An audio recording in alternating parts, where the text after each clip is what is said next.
that we can come and worship you in a safe place, Lord.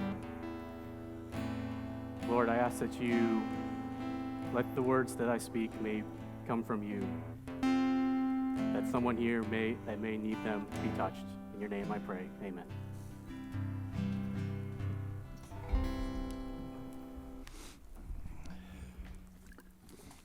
All right. If you just give me a second to set up, I got a few props that I'd like to use through the sermon to kind of give you a visual aid of things. And if I could use that, thank you. There. So I'm just going to grab some things here.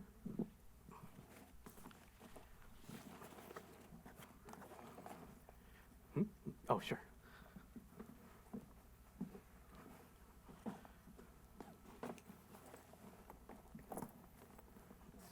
Yep, thank you.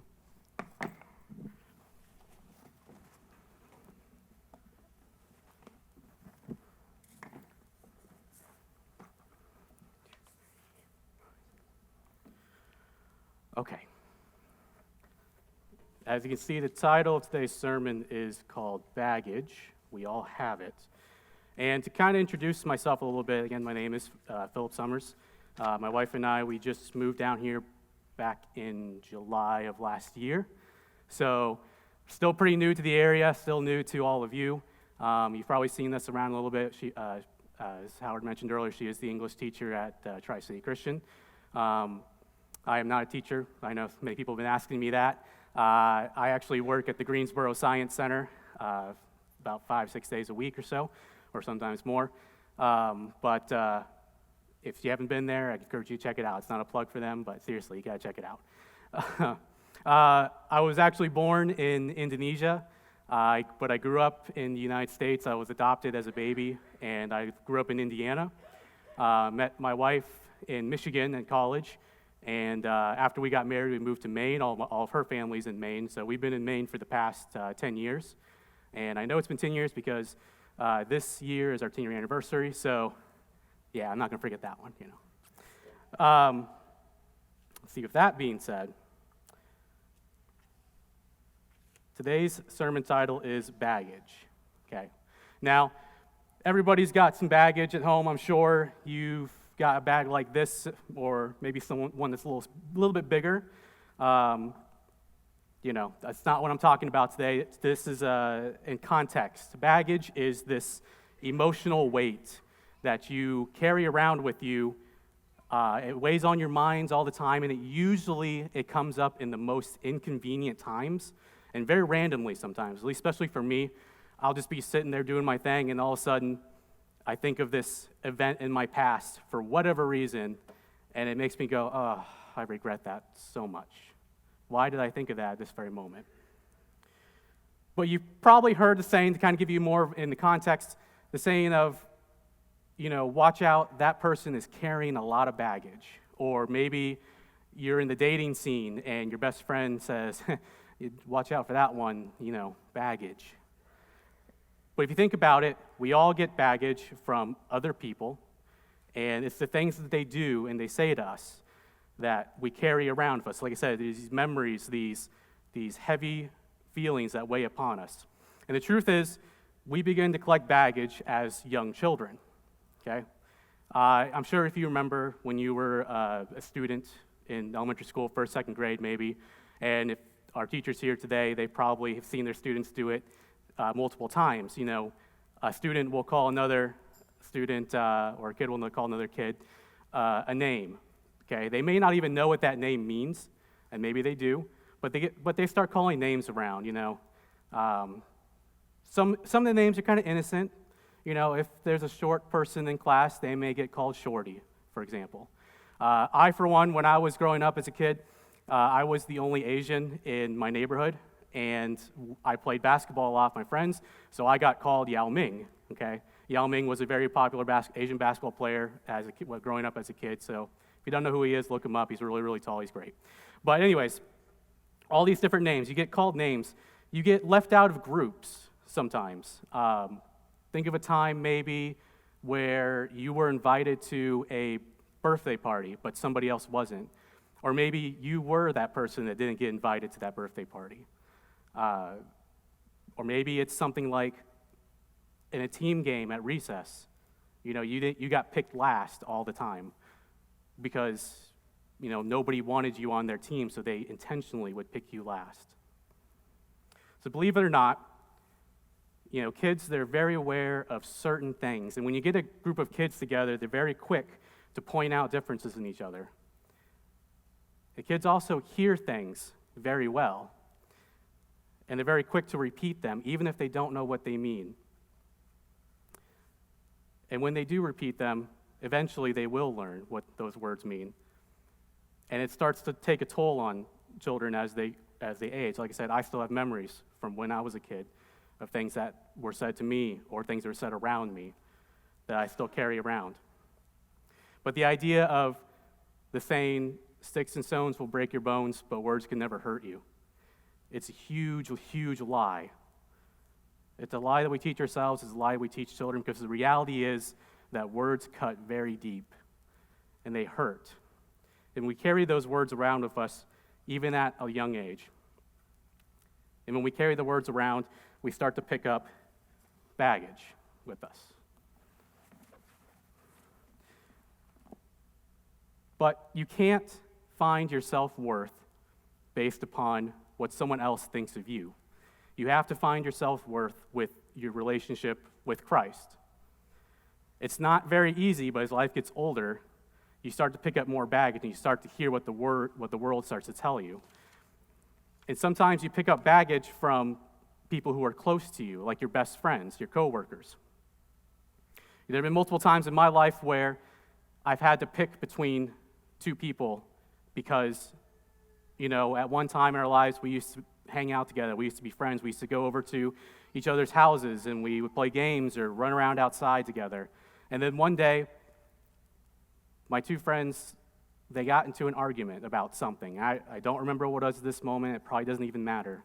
But I remember that they got into an argument, and personally, I didn't think I was choosing a side, but one of my friends did. And the one that thought that I chose the other friend decided that we aren't friends anymore. And the people that they associated with later on, the words and the names and the gossip and the talk that was around them between me and our old friend, that stuck with me for a very, very long time. Even though, like I said, it probably doesn't even matter anymore. But our friends, they just try to get through life the same as we do. They have their own lives, their own situations that give them their own baggage to carry. And when things like this happen, they have two choices, or we have two choices. We can either forgive them and forget about the whole ordeal, or we can pick up more baggage.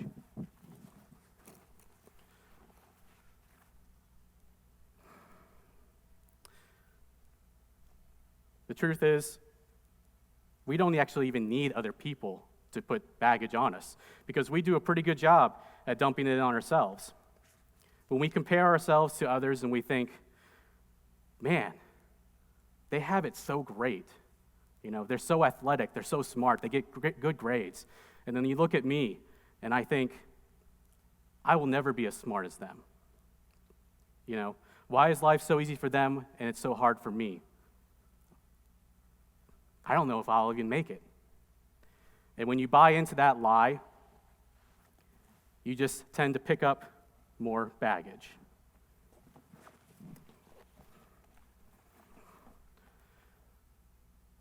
And sometimes you pick up baggage from people who love you very dearly. They just don't realize that the words that they speak to you and they say to you and the actions that they do around you that are hurting you, they just don't see that. There's a story, it's a pretty generic story, of a boy who missed the game-winning catch in his last baseball game in high school. He's so devastated. You can imagine that if he had caught this ball, his team would have won. But instead, the lights got in his eyes, and he dropped the ball. His father comes up to him at the end of the game, and he says, son, what happened out there? Well, Dad, the lights got in my eyes. The ball just slipped. I couldn't see. The lights got in your eyes, son? How many times have we woken up in the morning to practice playing catch, hitting the ball in the backyard, and the lights got in your eyes? You know, there were scouts out there. This could have been your chance at a big shot deal somewhere, and the lights got in your eyes. I'm just disappointed in you, would be his last words. Or maybe you've had a parent say, instead of saying, great job on getting a B on your tests, but maybe they said to try harder for that A. Maybe the tough love route was what you got.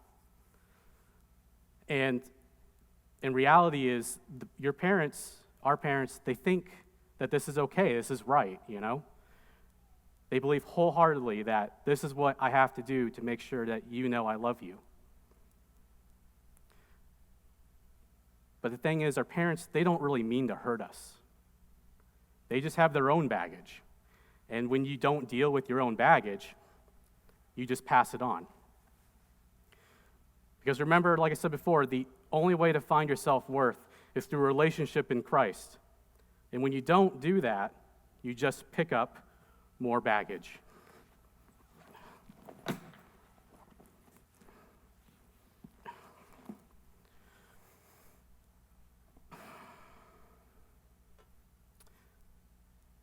It gets uncomfortable, you know, to carry all this baggage around with you. And it's our natural tendency to try and dump all this baggage onto somebody else. But when you do that, it always backfires. You think of a time when life just seems so stressful for you. You know, some people are really, really good at bottling up their emotions inside. Even if life is so hard for them, they never show it. It's like they never crack. On the surface, everything seems fine, but deep down, that person knows that things are not okay. And then one day, something happens, and they just blow up. And you see a side of them that you've never seen before. And you ask, what's wrong with them? You know, why are they acting that way? And for that person who blows up in that moment, I've been there before, you get a feeling of guilt, of shame, of regret, and it weighs heavy on your mind. Think, like I said, random memories that come up that, you know, I've let go now as an adult. But at that time, they just weigh heavy on you. And sometimes when you're in those stressful situations, you try to use it as an offensive tool. You meet people who just seem angry or grumpy about everything in the world. They have this feeling of, I'm better than you, I've seen it before, I know what I'm talking about. They don't even care about what you think and what knowledge you can bring to the table. But then one day, you happen to do something, maybe you're at work, and you do something a little differently, and you get the same result as them. But you've done it easier, and your boss gives you praise for that. But the feeling that person who claims to have more wisdom than you, how do you think that they would feel at that moment? You know, they have two choices. They can either admit defeat and say, yeah, you did a great job. Or they hold on to that, well, I'm still better than you attitude. And they pick up another baggage.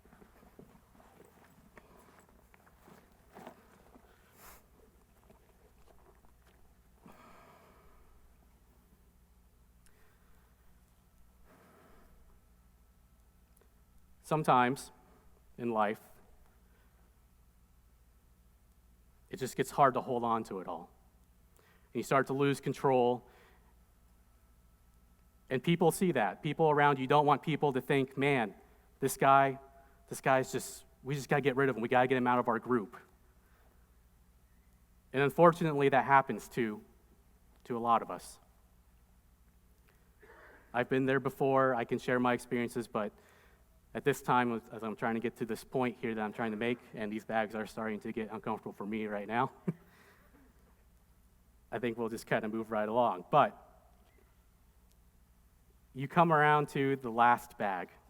I know I have two here. I miscounted. I'm sorry. But if you look at your last bag and you think, there's that one there. That one is my sin. The one secret sin that I don't want anybody to know about.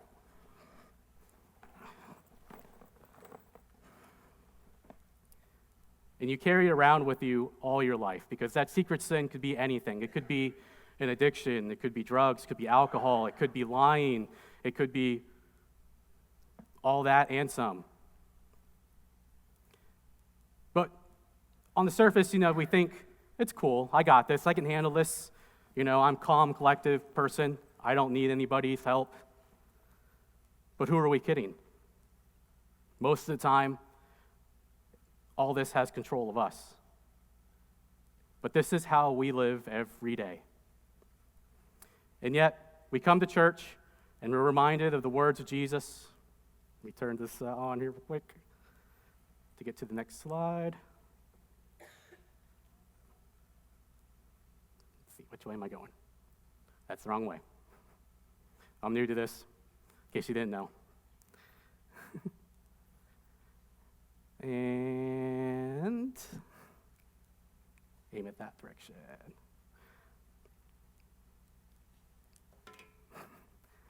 Pull up the text for me. It'll be the first text. I'm reminded of the words of Jesus, John chapter 10, verse 10. It's the second part. There's a parable in this chapter, but we're only going to look at the second part here. It says, I have come that they may have life, and that they may have it more abundantly. Okay, I'm going to reread it just in a different way. I have come that you may have life, and that you may have it more abundantly. Now, I don't know about you, but this isn't living. This isn't life. This isn't how life is supposed to be. And we come to church, and we think that we can come here and we can read these words of Christ and we can just let it all go. But the fact of the matter, it's just not that simple. You have to be willing to let it go. And if we go to the second verse that I put on there, it's found in Matthew 11, verses 28 and 30. You hear the words of Jesus. He says, come to me, all you are labor and are heavy laden, I will give you rest. Take my yoke upon you and learn from me, for I am gentle and lowly in heart. For you will find rest for your souls. My yoke is easy, my burden is light. That is what I want. That's what I hope you would want. So, I take my baggage and I go to God and I say, Lord, if you are willing, take this baggage from me, because I am miserable. I can't take it anymore. My back hurts. I can't walk straight anymore. And I'm always worried about what other people think. Please just take it. And you know what? He does.